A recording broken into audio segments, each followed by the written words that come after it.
escondi, guardada no meu coração, pra não pecar contra ti, Senhor. Tua palavra escondi, minhas vestes no sangue lavei, das tuas águas bebi, pra ser uma oferta agradável a ti, minha vida a ti consagrei. Meus dons e talentos são pra te servir, meus dons preciosos são teus. Não vejo razão da minha vida sem ti, tu és meu Senhor e meu Deus. Assim como o fogo refina o ouro, vem tua obra em mim completa, até que o mundo possa ver tua glória em meu rosto brilha. Meus dons e talentos são pra te servir, meus dons preciosos são teus. Não vejo razão na minha vida sem ti, tu és meu Senhor e meu Deus. Assim como o fogo refina o ouro, vem tua obra em mim completa, até que o mundo possa ver tua glória em meu rosto brilhar. Até que o mundo possa ver tua glória em meu rosto brilhar. Pai do Senhor, queridos, bom dia a todos, Deus abençoe. Vamos dar início à nossa escola bíblica nessa manhã, nesse domingo. Pedir a bênção do Senhor sobre nós, pedir que nos abençoe nesse estudo dessa manhã, para que sejamos edificados pelo Senhor, para a glória do nome do Senhor. Amém? Oremos. Nós te louvamos, Pai, pela bondade do Senhor, pela graça do Senhor sobre nós. Pedimos que te abençoe, Deus, nesse dia, em tudo, para a glória do Senhor. Abençoe, Deus, esse estudo que vamos ter agora. Que a tua graça enche os nossos corações, que a tua palavra enche as nossas vidas para a glória do Senhor, Deus. Para que possamos viver de acordo com a tua santa e maravilhosa palavra, Pai. Tua palavra que é suficiente para nós. Tua palavra que é viva e eficaz. Tua palavra que renova a nossa alma. Louvado seja o teu nome, Deus. Santo é o Senhor, Deus. Te louvamos, te agradecemos, te glorificamos. Em nome de Jesus. Amém. Amém, queridos? Vamos dar início à nossa escola bíblica dominical. Eu convido você a abrir sua Bíblia em Neemias, capítulo 8, versículos 7 e 8. Eu vou usar a minha Bíblia aqui e vou ficar manuseando ela para lá e para cá, para que você também possa fazer o mesmo. Pegue sua Bíblia e fique manuseando ela para não perder a prática de procurar os textos sagrados, ou então mesmo no celular você pode fazer isso, tá bom? Neemias capítulo 8, versículos de número 7 e 8. Neemias capítulo 8, versículos 7 e 8, assim diz a palavra do Senhor. E Jesua, Bani, Serebias, Jamim, Acude, Sabetai, Odias, Maazéias, Quelita, Azarias, Josabade, Anã, Pelaías e os levitas ensinavam o povo na lei e o povo estava no seu lugar. Percebam, ensinava o povo na lei e o povo estava no seu lugar. Leram no livro, na lei de Deus, claramente, dando explicações de maneira que entendessem o que se lia.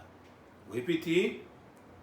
Leram no livro, na lei de Deus, claramente, dando explicações de maneira que entendessem o que se lia. Pedimos mais uma vez, Pai, que nos abençoe em tudo. Vamos conversar aqui agora. Que o Teu Santo Espírito nos conduza, Deus, para a glória do Senhor. e fales ao nosso coração também através de tua palavra, Pai. Ministra a nós, em nome de Jesus. Amém. Amém, queridos? Vamos hoje ver a importância do estudo bíblico e como fazer esse estudo. Como é que eu leio a Bíblia em casa? O que é que eu faço para que quando eu leia a Bíblia em casa, eu tenha o crescimento espiritual e o entendimento para a minha vida? Um certo teólogo antigo disse que o propósito primário da Bíblia é mudar as nossas vidas e não aumentar simplesmente o nosso conhecimento. Eu não leio a Bíblia para aumentar a minha capacidade intelectual. Eu leio a Bíblia para crescer espiritualmente, para que eu possa me parecer mais com Cristo dia após dia. Entretanto, queridos, tem uma pesquisa feita em uma universidade americana, mostrando que muitos evangélicos que frequentam a igreja, eles são inconsistentes na leitura bíblica e na reflexão bíblica. Isso quer dizer que eles não leem a Bíblia constantemente. Apenas, pasmem, 1/3 dos entrevistados que frequentam uma igreja evangélica leem a Bíblia regularmente. Isso é, 32% dos crentes leem a Bíblia todos os dias. 27% leem a Bíblia algumas vezes por semana. 12% dos crentes lê a Bíblia apenas uma vez por semana. 11% dos crentes lê a Bíblia algumas vezes no mês. E 5% lê a Bíblia uma vez por mês. Enquanto os outros 13% dizem que raramente leem a Bíblia em casa. Uma coisa interessante dessa pesquisa mostrou que cerca de 30% dos crentes 35% dos crentes que leem a Bíblia todos os dias são pessoas com mais de 50 anos de idade, entre 50 e 60 anos de idade. Isso significa, queridos, que a juventude está deixando de ler a palavra de Deus, está envolvendo seu tempo, usando seu tempo com outras coisas, outras práticas. Quando eu vou para a oração de Jesus, a oração sacerdotal de Jesus, lá em João 17, e no versículo 17, Jesus diz: santifica-os, Pai, na verdade, a tua palavra é a verdade. A oração de Jesus, queridos, por nós, era para que nós fôssemos santificados pela verdade da palavra de Deus.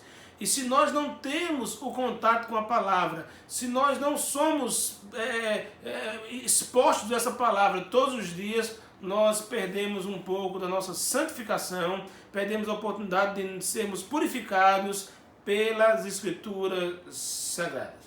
Nós temos hoje uma lição quebrando o que estava sendo feito. O pastor Joel está falando sobre os livros apócrifos e essa semana, por um motivo muito justo, ele não pode estar dando estudo.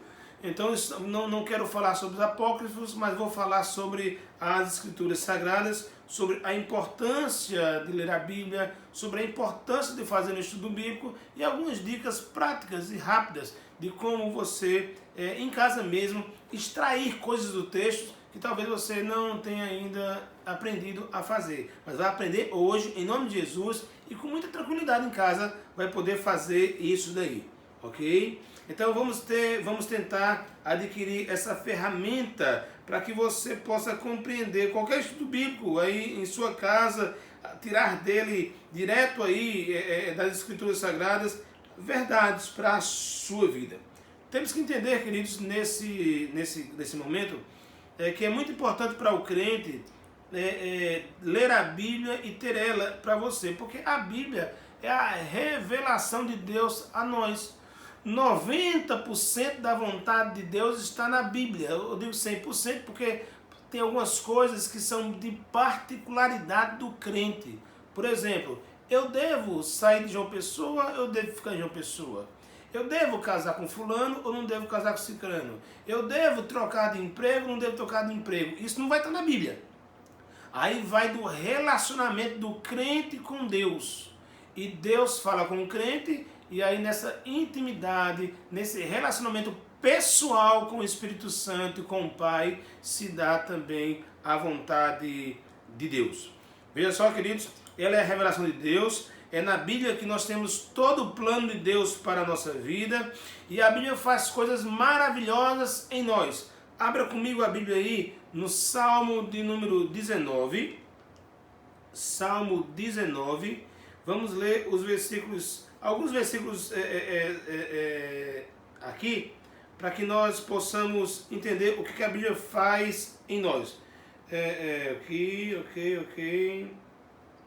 Isso. Lindo. Verso 7. Diz que a lei do Senhor é perfeita e restaura a alma. Ainda no verso 7. O testemunho do Senhor é fiel e dá sabedoria aos simples. Verso 8. Os preceitos do Senhor são retos e alegram o coração. Verso 8 ainda. O mandamento do Senhor é puro e ilumina os olhos. Então, se eu tirar apenas o que a Bíblia faz aqui conosco nesse texto, eu vou dizer que ela restaura a alma, dá sabedoria aos simples, ela alegra o coração, ela ilumina os olhos. É muito importante para eu e você termos, queridos, isso em nós. Todo o tempo. A palavra de Deus no nosso coração, todos os momentos da nossa vida, meditando nela, dia e noite. E aí eu faço uma pergunta para a nossa reflexão. Como tem sido o nosso momento de estudo bíblico? Como tem sido o seu momento de leitura bíblica e de estudo bíblico? E aí ele pode estar aí fragmentado, e se ele estiver fragmentado, ele vai estar fraco. Ele pode estar sistemático. Se ele estiver sistemático, ele estará robusto. E o que significa fraco, fragmentado, robusto e sistemático? Fragmentado é o seguinte: é quando você começa a ler a Bíblia de pequenas porções. Eu hoje vou ler o Salmo 23. Amanhã eu vou ler um capítulo de Gálatas. Depois de amanhã eu leio uns 2 versículos de Deuteronômio. Depois de amanhã eu leio um pouquinho de Jeremias. Mas nunca se detém em um livro inteiro. Queridos, um livro tem começo, meio e fim. E para que seu estudo bíblico e sua leitura bíblica seja fragmentada e robusta, isso sirva de um crescimento mesmo verdadeiro para o seu coração, para que você conheça Deus, é necessário que você leia a Bíblia toda a escritura. Então, não é para ler toda de uma vez, porque ela é muito grande. Então você lê de pedaços. Que pedaços? Livros. Dedique um mês inteiro a um livro, outro mês a outro livro, outro mês a outro livro. Leia o livro inteiro, tente entender o livro, o que está acontecendo no livro, por que o livro está sendo escrito, para quem está sendo escrito, quando foi escrito, quais são as mensagens daquele livro. Você vai começar a entender tudo isso e aí sim você vai adquirir crescimento espiritual. Vamos ver aqui, queridos, isso é a leitura sistemática, né? Vamos ver aqui a importância do estudo bíblico, como a Bíblia mesmo ensina. Deuteronômio, capítulo 6, versos 6 a 9. Deuteronômio, capítulo 6, versículos 6 a 9, assim diz a palavra do Senhor. Estas palavras que hoje te ordeno estarão no teu coração. Tu as inculcarás a teus filhos, e delas falarás assentar em tua casa, andando pelo caminho, ao deitar-te, ao levantar-te. Também as atarás como sinal na tua mão, e te será por frontal entre os olhos, e as escreverás nos umbrais de tua casa e nas tuas portas. Perceba o que o texto está enfatizando. Isso é, nunca perca o contato com as Escrituras. Onde estiver, ela esteja com você. Seja no seu coração, na sua mente, seja ela exposta de alguma forma. E hoje nós temos a facilidade do smartphone, do telefone celular. No telefone celular eu abro a Bíblia. Eu posso levar o telefone para qualquer lugar. Na fila de um banco eu posso abrir a Bíblia e ler. Num consultório médico eu posso abrir a Bíblia e ler. No ônibus eu posso abrir a Bíblia e ler, dependendo da linha e do horário, né? Sabe como é que é essa situação de criminalidade. Mas eu posso sim abrir a Bíblia e ler em qualquer lugar. Ou levar a Bíblia papel mesmo, a Bíblia física. Eu posso levar também e abrir em qualquer lugar sem nenhum problema. Não há problema com isso. Lá em Josué, capítulo de número 1.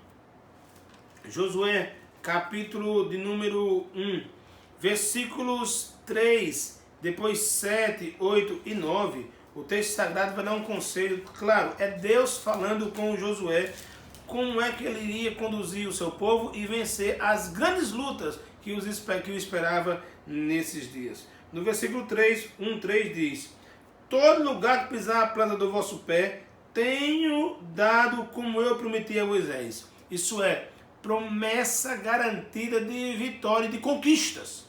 Mas no verso 7, 8, 8, você vai ver como é que Deus vai dizer como deve ser o procedimento de Josué para ter essas conquistas. No verso 7 diz: então somente ser forte e muito corajoso, para teres o cuidado de fazer segundo toda a lei que meu servo Moisés te ordenou. Dela não te desvies nem para a direita nem para a esquerda, mas que sejas bem sucedido por onde quer que andares. Não cesses de falar desse livro da lei, antes medita nele dia e noite, para que tenhas cuidado de fazer tudo segundo o quanto nele está escrito. Então farás prosperar o teu caminho e serás bem sucedido. É a importância do estudo bíblico e da pesquisa bíblica e da leitura bíblica dado pelas próprias escrituras. Lá no Salmo 1, o texto sagrado diz que nós devemos meditar no livro da lei dia e noite. Meditar na lei dia e noite. Se fizermos isso, seremos comparados a uma árvore frondosa que está plantada à beira de um rio. Em 2 Timóteo capítulo 2, versículo 15, 2 Timóteo 2,15 diz: procura apresentar-te a Deus como obreiro que não tem de que se envergonhar, que maneja bem a palavra da verdade. Colossenses capítulo 3, verso 16 diz: a palavra de Cristo habita em vós abundantemente em toda a sabedoria, edificai-vos, admoestai-vos, ensinai-vos uns aos outros com salmos, hinos e cânticos espirituais. O texto começa: a palavra de Cristo habita em vós abundantemente. Precisamos, queridos, amar essa palavra, ter essa palavra em nosso coração, viver de acordo com a palavra, e para que isso aconteça eu preciso conhecer essa palavra. Olha que coisa linda, você pode colocar no seu celular a Bíblia, fechar seus olhos e colocar para ouvir. Você vai ouvir a Bíblia, ouvir a palavra, e pode passar horas ouvindo. Separa um texto, escute ele 10 vezes. Separa um versículo, um texto inteiro, leia 10 vezes e vá se familiarizando cada vez mais com as escrituras, queridos. Isso só vai trazer alegria para você, só vai trazer força para você, só vai trazer paz para você, porque a lei do Senhor refrigera a alma. A lei do Senhor abençoa a nós mesmos. E aí, você deve entender que nós temos que ter uma atitude clara quanto ao estudo da palavra de Deus. Algumas pessoas, queridos, têm uma atitude negativa quando se fala em estudar a Bíblia. Mas que atitude negativa, pastor, é essa? É o seguinte: as pessoas olham para a Bíblia e dizem assim: eu não sou capaz de entender. Eu não adianta eu ler a Bíblia sozinho em casa, que eu não vou entender mesmo. Então, se eu não vou entender, eu vou ler para quê? Quando eu for para a igreja que o pastor me ensinar, aí dá tudo certo. Aí eu aprendo. Mas em casa eu sei que eu não aprendo. Isso não é verdade. Você aprende sim, se você obedecer algumas normas claras e práticas para o estudo da palavra de Deus. Outros dizem assim: pastor, eu até aprenderia, mas não tem tempo. Eu não tenho tempo para ler a palavra. E eu pergunto: é justo diante de Deus, um Deus que lhe dá 24 horas todos os dias para você viver, você não conseguir separar um tempo desse dia para dar a Deus, lendo as escrituras, orando, buscando sua presença? É justo isso? Isso é justificável. Deus aceita uma justificativa dessa, dizendo: meu filho, eu sei que você não tem tempo mesmo, eu sei que você não me busca, você não lê minha palavra, porque você não tem tempo. Isso é justo, queridos? Não, isso não é justo. Porque Jesus nos ensina que nós devemos buscar em primeiro lugar o reino de Deus. Jesus nos ensina que nós devemos orar sem cessar. Jesus nos ensina, a Bíblia nos ensina que nós devemos meditar no livro da lei todos os dias e o dia todo. Logo, eu preciso separar um tempo para as Escrituras Sagradas, um tempo para Deus, sabendo que Deus me deu capacidade espiritual e intelectual de entender as Escrituras Sagradas. Qual é a atitude correta para com a Bíblia Sagrada? Não é dizer eu não sou capaz e não é dizer eu não tenho tempo, mas é ter uma atitude positiva, do tipo, com a ajuda de Deus eu vou conseguir, e com a ajuda de Deus eu vou entender o texto sagrado. Olha que coisa linda, queridos, esse versículo é fantástico. Salmo 119, versículo 18. Salmo 119, versículo de número 18. Assim diz a palavra do Senhor. Desvenda os meus olhos para que eu contemple as maravilhas da tua lei. Olha que oração sincera, que oração profunda. Pai, desvenda os meus olhos. Eu quero entender tua palavra. Eu quero ler e quero compreender. E o Espírito Santo habita, irmão, no seu coração.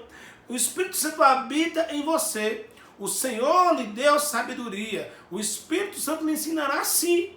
Então leia a Bíblia em casa e seja alimentado em casa por essa palavra. Seja alimentado em casa pelas Escrituras Sagradas. A primeira atitude é positiva, com a atitude correta. Com a ajuda de Deus eu vou entender. E a segunda atitude correta é com expectativa. Do tipo, eu vou receber o que Deus tem para mim em sua palavra.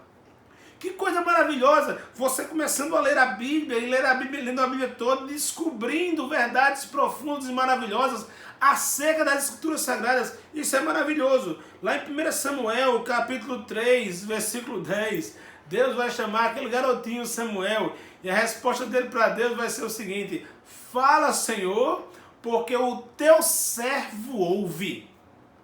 É você abrir a Bíblia de manhã, separar um livro para ler, mesmo que não vá ler o livro todo, mas comece a ler do primeiro capítulo. E antes de ler, você falar para o Senhor: fala comigo, Senhor. O teu servo ouve, a tua serva ouve. Fala ao meu coração. E parta para a leitura da palavra de Deus.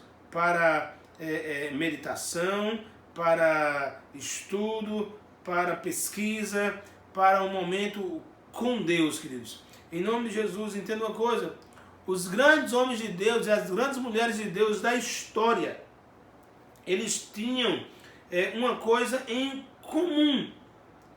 Cada um deles gastavam bastante tempo em comunhão com Deus, procurando conhecer Deus melhor.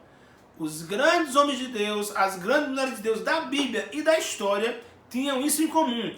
Gastavam muito tempo com Deus, muito tempo diante de Deus, procurando conhecer mais a Deus, procurando ter intimidade com o Senhor. Nós podemos pensar aqui, queridos, em dois nomes bem desocupados dos meninos. Veja só, Daniel. Daniel era nada mais, nada menos que primeiro-ministro de um império ocupadíssimo. Não eram 1000 coisas para fazer, não, eram 1500 coisas para fazer. Todos os dias com uma demanda muito grande. Mas, incrivelmente, esse homem separava 3 momentos do seu dia para estar com Deus. Ele orava de manhã, ele orava de tarde e orava no final da tarde. 3 momentos com Deus todos os dias. Mesmo super ocupado. Quer ver outro exemplo? O rei Davi. Davi era rei. Rei de um grande império, de rei de Israel. Rei que conquistavam terras, que viviam em guerras, que viviam fazendo e acontecendo. Ocupações de todos os lados. Mas Davi, queridos, escreve os Salmos. E o livro dos Salmos, queridos, é quase que um diário de Davi. Você vai ler os Salmos de Davi, vai de manhã eu estava buscando ao Senhor. Pronto, o Salmo, Salmo 5, verso de número 3. Olha o que ele diz no Salmo 5, verso de número 3. Aqui, isso. Aqui, de manhã, Senhor, ouves a minha voz. De manhã te apresento a minha oração e fico esperando. De manhã eu faço a minha oração e fico esperando. Aí aqui no versículo 8 do capítulo 4, aí pertinho diz: em paz eu me deito e logo pego no sono, porque Senhor, só tu fazes me repousar seguro. Dando a entender que não era só quando acordava, era também quando dormia. Era também quando ele andava nos perigos da vida, lado a lado com o Senhor, amando ao Senhor, buscando ao Senhor. Queridos, por que é que um crente deve ter essa hora devocional? Porque nós temos um costume interessante, um costume que é religioso, que veio da herança católica romana. Aquela história de que nós vamos fazer a nossa devoção, vamos fazer a nossa obrigação espiritual e daí nós vamos fazer o que quiser depois. Tipo assim, o camarada acorda domingo de manhã, vai para a igreja, assiste a missa e lá fez e cumpriu a sua obrigação, não participa de nada, ele só vai lá, lê o jornalzinho dele, acompanha a liturgia, a homilia, e lê, faz as suas rezas, as suas orações, vai virar as costas, sai de manhã logo. De manhã já sai para fazer o que quiser. Ele não vai pegar em Bíblia, ele não vai orar, ele não vai buscar Deus a semana todinha do jeito que quiser. E aí, alguns ainda se envolvem com bebida, com prostituição, com mentira, com um monte de coisa errada. Mas fez sua obrigação. Aonde? No templo, na igreja. E acabou a história. Isso não é cristianismo. Vida cristã não é assim. Vida cristã é andar com Deus dia e noite. É glorificar a Deus dia e noite. É adorar a Deus aonde quer que esteja. O compromisso com a pureza, com a santidade, com a vida de Deus é vivido em todos os lugares. Isso é uma vida de adoração a Deus. É por isso que o crente, queridos, ele vai para a igreja no domingo à noite, orou no domingo à noite, orou, fez o culto feito, quando chega em casa, antes de dormir, ele vai orar de novo. Entende? Se possível, ele ainda vai ler alguma coisa bíblica ainda, de noite ainda. E no outro dia, ele vai arrumar um espaço do dia para buscar a Deus de novo. E no dia de culto, ele está no culto de novo. E depois está em casa de novo. Ele não para de adorar. O verdadeiro adorador não consegue sair da presença de Deus. Ele permanece com Deus dia e noite, noite e dia. Ele não se separa do Senhor.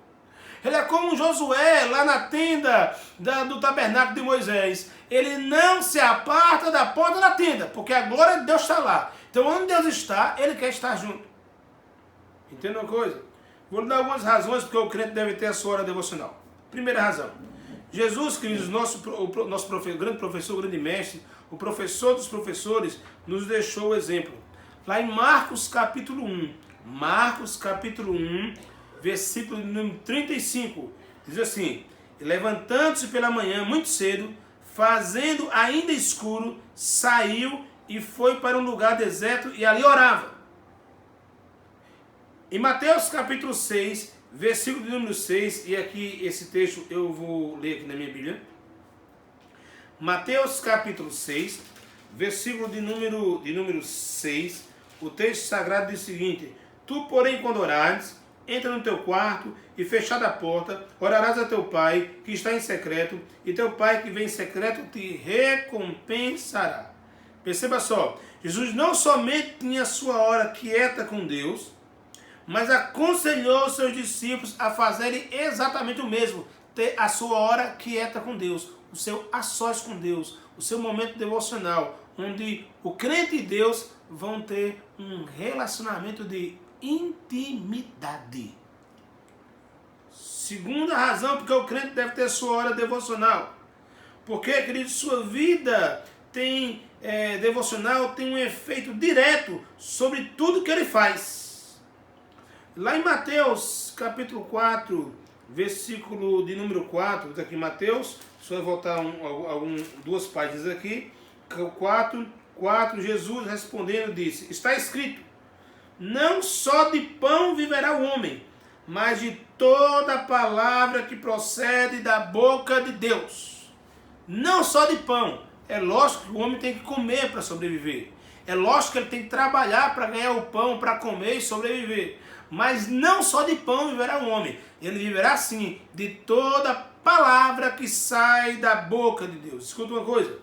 Se você só vive de pão, e tão somente vive para o pão, a sua vida é muito simples, simplista, desculpe, é fraca. É uma vida de uma pobreza assim incrível.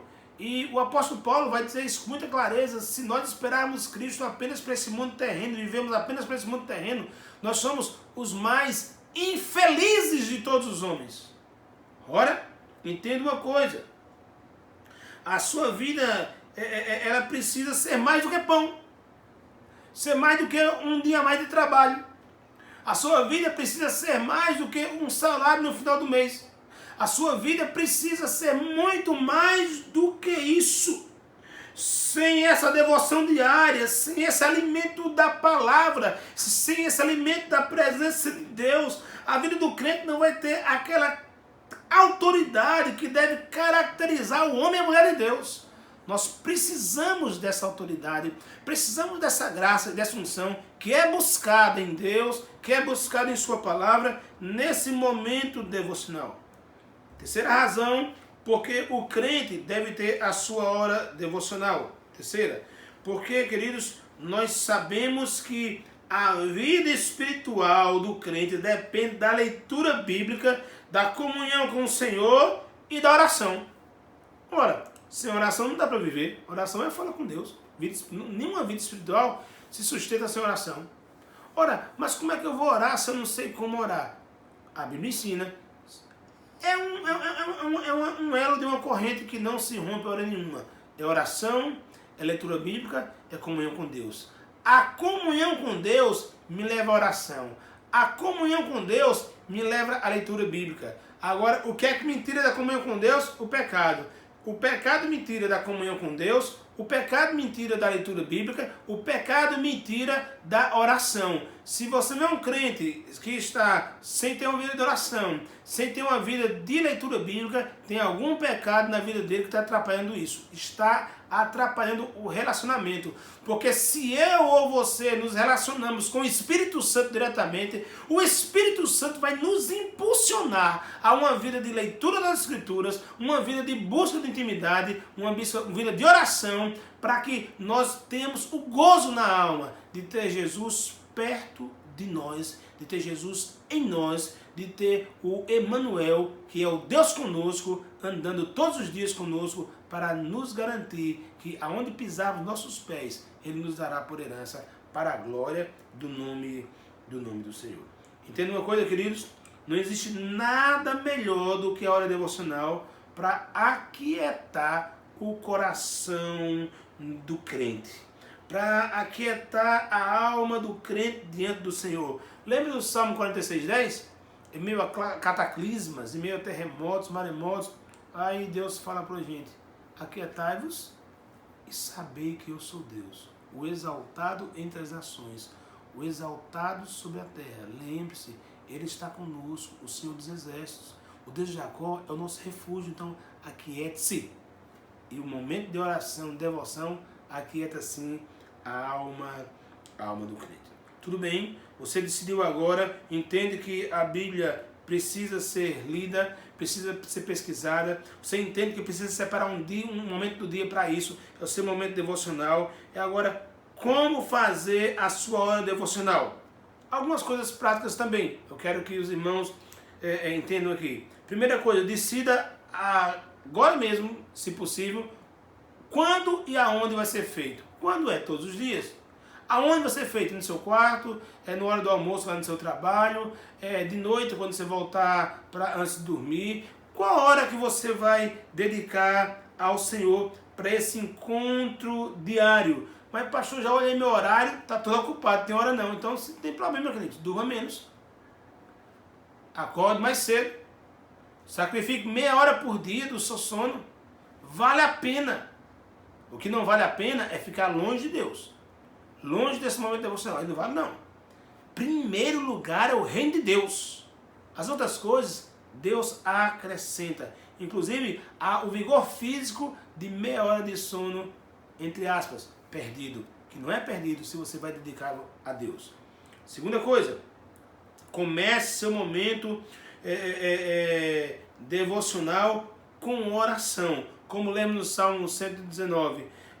peça para o Senhor abrir os olhos do seu coração, os olhos do seu entendimento espiritual, para que você possa aprender as verdades espirituais do texto. Diga: Deus, desvenda meus olhos, tira dos meus olhos toda escuridão e bota luz para eu entender a tua palavra. Depois, você pega a Bíblia, escolha um texto e comece a ler. Por exemplo, vamos ler Mateus. Então você vai começar do capítulo 1. Tem a genealogia. Passou a genealogia. Aí vem aqui, do versículo 18 ao 25, vem o nascimento de Jesus. Aí você lê o texto várias vezes. 2, 3, 4, 5, 10 se possível, até você entender o que está acontecendo. Leia ele mesmo, repetidamente. Se quiser colocar para ouvir o texto, coloque para ouvir o texto. Se quiser ler até em voz alta, não gritando, em voz audível aqui, como sozinho em casa, lendo assim: ora, o nascimento de Jesus Cristo foi assim. Estando Maria, sua mãe, desposada com José, e aí lê para que você não perca a atenção do texto em momento algum. Depois, queridos, de ler várias vezes, você vai deixar que a Bíblia se interprete a si mesma. Não fique procurando malabarismo para interpretar a Bíblia, não. A Bíblia vai falar com você claramente. Entendeu uma coisa? Uma passagem difícil pode ser entendida lendo outra passagem sobre o mesmo assunto. E nós temos aqui no livro dos Evangelhos, Mateus, Marcos e Lucas, temos textos que são iguais, com algumas diferenças. Você vai ver quando Jesus vai curar a sogra de Pedro, que existe ali um texto em Mateus, um texto em Marcos e um texto em Lucas. Cada um fala de um detalhe diferente. Aí você vai percebendo que um texto vai fortalecendo o outro. Então tenha calma. Se você não entendeu alguma coisa do texto agora, você anota. Você traz a dúvida para mim, pastor Joel, pastor Sérgio, um dos pastores da igreja, alguns seminaristas da igreja. Traz a dúvida para nós, alguma missionária da igreja, e nós podemos tirar a sua dúvida. Caso contrário, você tenha paciência e continue lendo, que talvez lá na frente você já perceba que a sua resposta vai estar na própria Bíblia. Porque a Bíblia responde às suas perguntas. A Bíblia responde às perguntas dela mesma. A Bíblia é capaz de fazer isso. Então, vamos lá. Você tomou a Bíblia, você escolheu o texto, deixou o texto falar, e aí você vai ter que observar o contexto. O que é contexto, queridos? Entenda uma coisa. Contexto é você pegar aquele versículo que diz: tudo posso naquele que me fortalece. Ora, se eu pegar esse versículo isoladamente, eu vou dizer que eu sou um super-herói. Sou todo poderoso. Eu posso tudo, todas as coisas. Mas esse texto é um tudo posso em qual sentido, queridos? Quem vai me informar isso é o contexto. Quando eu vou ler o texto de Filipenses dentro do contexto, eu vou perceber que o apóstolo Paulo, naquele texto em específico, está falando sobre a possibilidade de lutar e vencer tudo. Tudo com alegria nos lábios, alegria no rosto, sorriso nos lábios.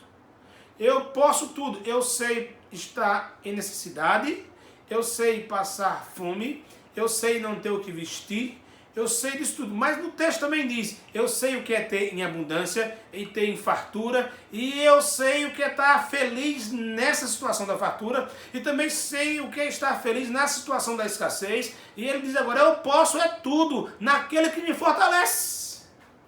Então Jesus me fortalece na abundância, Jesus me fortalece na fraqueza, Jesus me fortalece, queridos, quando eu tenho muito. Jesus me fortalece na escassez e me faz feliz nas duas situações. Isso é contexto. Não pode pegar um texto sozinho. Todo texto tem contexto. Alguns versículos antes e depois daquele versículo pode já explicar tudo. Às vezes não. Às vezes quem vai explicar é o livro inteiro, para saber o que o autor tinha em mente. Então, um versículo bíblico não pode ser usado fora do seu contexto. Um último conselho aqui, dentro dessas regras aqui: você tem que saber qual o tipo de literatura que você está lendo. Como assim, pastor? Estou lendo a Bíblia. É verdade. Mas na Bíblia, queridos, nós temos narrativas, nós temos, chamamos de prosa, poesia, cartas, tem textos que são biográficos, isso é a história de pessoas, como é o texto de Mateus, Marcos e Lucas e João, que é a história de Jesus, texto biográfico.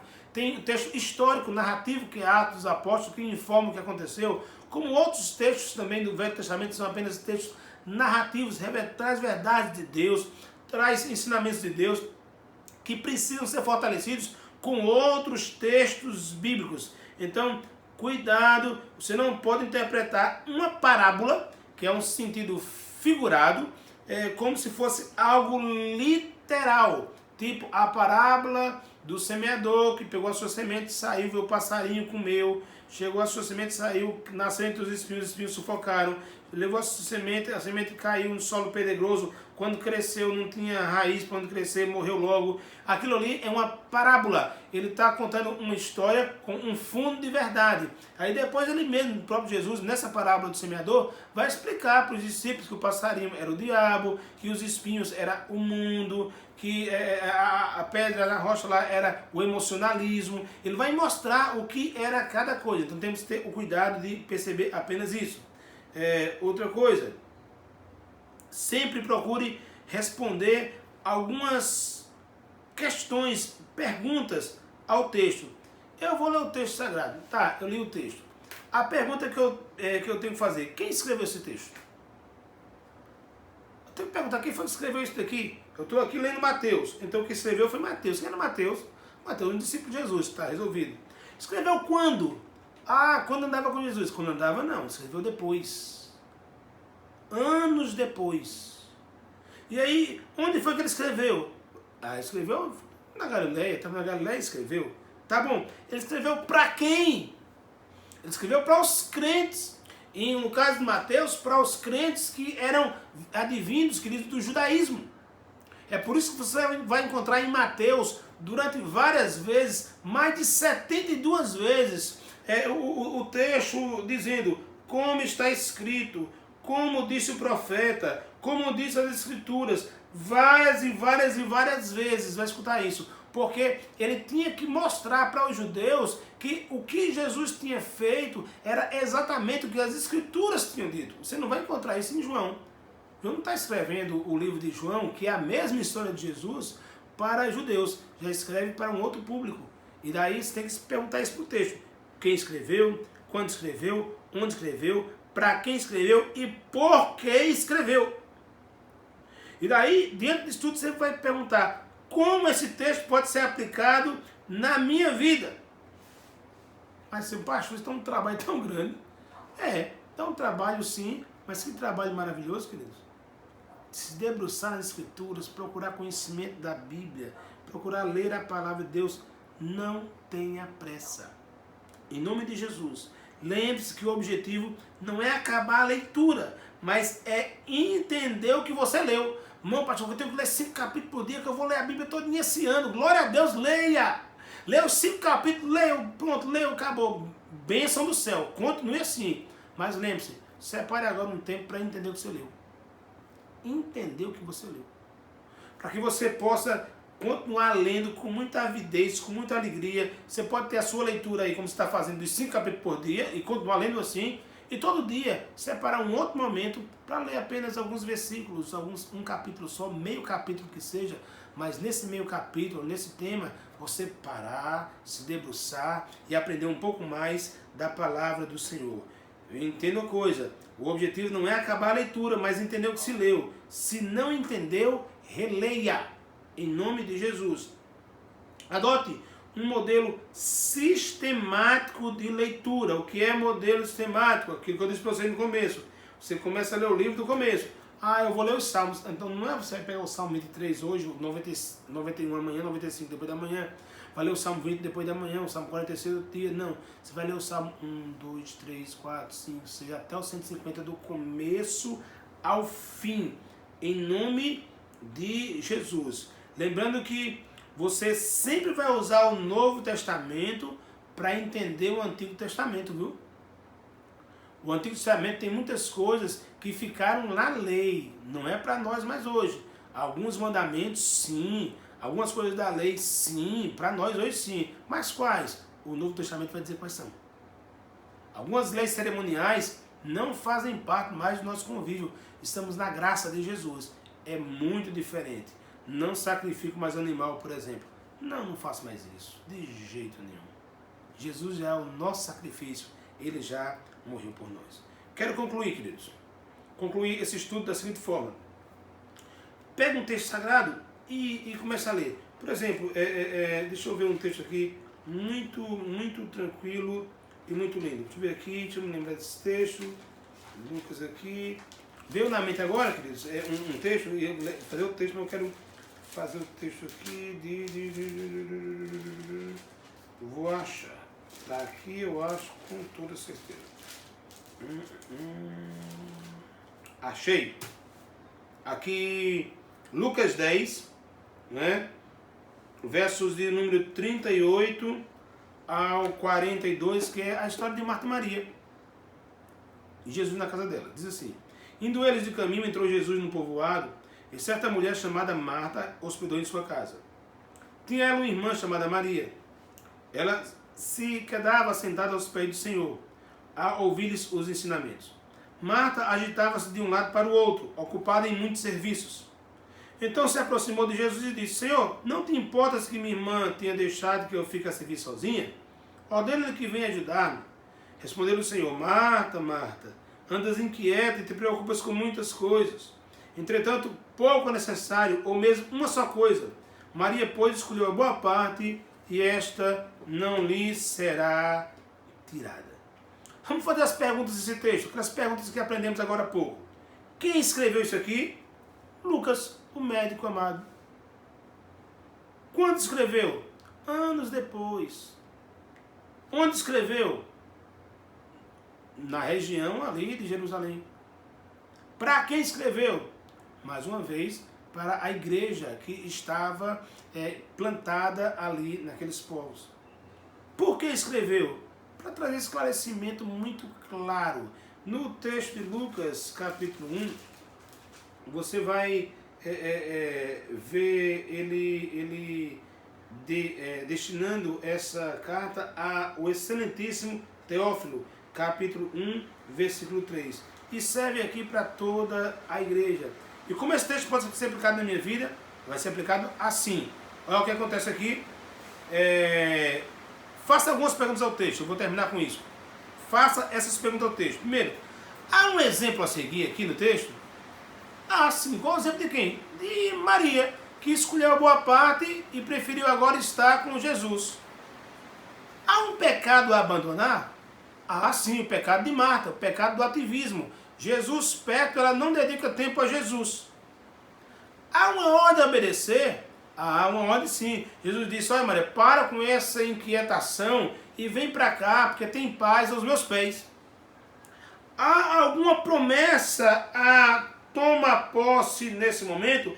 Ah, sim. Diz que a parte escolhida por Maria nunca lhe seria tirada. Então, quando você escolhe a presença de Deus, isso ninguém tira de você. Isso nunca sai de você. Bens materiais podem sair, saúde pode sair, mas a graça de Deus, a palavra de Deus, não sai da sua alma. É uma coisa simples, um texto tão simples, eu já uso aqui. Há um exemplo a seguir? Há um pecado a abandonar? Há uma ordem a obedecer? Há alguma promessa a tomar posse? Faça essas perguntas ao texto e você vai descobrir coisas maravilhosas para a sua vida. Vamos concluir, nosso tempo acabou. Queridos, a hora devocional, esse momento a sós com Deus, ela é vital no desenvolvimento da vida cristã. Ninguém pode se dar o luxo de viver sem ela, de jeito nenhum. É no estudo bíblico que nós vamos ter um contato direto com as Escrituras e a nossa vida vai ser agora moldada segundo a palavra de Deus.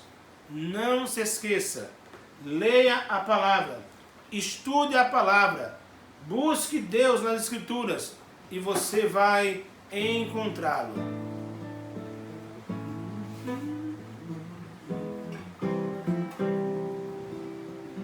Em Jesus confiar, sua lei observar, ó que gozo, que bênção, que paz,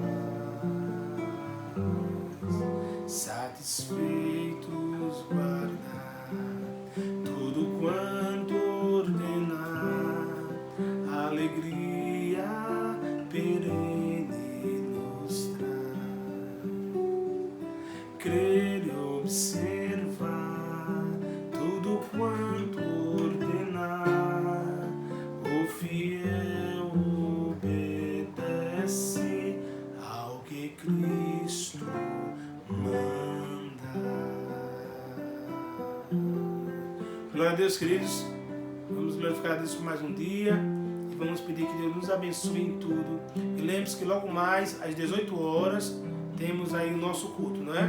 Nosso culto de adoração ao Senhor, de celebração ao Senhor. Oremos pelo Brasil, oremos pela nossa cidade, oremos pela nossa igreja, oremos uns com os outros. Eu quero só dar uma dica para os irmãos, aviso, né? Olha, hoje à noite nós tiraríamos, se estivéssemos no templo, a oferta missionária, a oferta por departamento de missões da igreja. Então faça o seguinte, quando você for hoje de noite para a sala, para o seu culto, aquela oferta de R$2, de R$5, de R$10, de R$20, você sempre dá lá quando os oficiais passam, leve para a sala hoje. Quando for feito o apelo lá no culto hoje à noite, você dedique essa oferta ao Senhor. Aí depois do culto você separe um lugar, em um envelope, guarda essa oferta em algum lugar e você, durante a semana, entrega ela ou na igreja, ou na mão do oficial, ou de alguma pessoa, ou deposita na conta aí de que vai ser colocada hoje à noite no vídeo, tá bom? Faz isso, vamos sim sustentar os missionários e fazer com que os missionários não sofram nesse momento de pandemia no Brasil, tá bom, queridos? A paz para todos, vamos orar ao Senhor. Nós te louvamos, Pai, por esse estudo bíblico. Pedimos que nos abençoe, Pai, nesse dia. Em tudo que vamos fazer ainda hoje, Pai. Abençoa o culto logo mais à noite. Derrama a tua graça sobre nós. Abençoa a vida do pastor Joel, teu servo. Abençoando dia após dia. Pastor Sérgio, pastor Natão, minha vida e os demais pastores da igreja para a glória do Senhor. Abençoa cada membro congregado, Pai, da nossa igreja. Que a tua bênção, Pai, em nome de Jesus, repouse sobre cada um. Dá saúde aos teus filhos e nos abençoa na graça e no conhecimento do Senhor para a glória do teu nome. Te oramos, te agradecemos e te bendizemos em nome de Jesus. Amém. Crer e observar tudo quanto ordenar, o fiel obedece ao que Cristo manda. Paz para todos, Deus abençoe em nome de Jesus.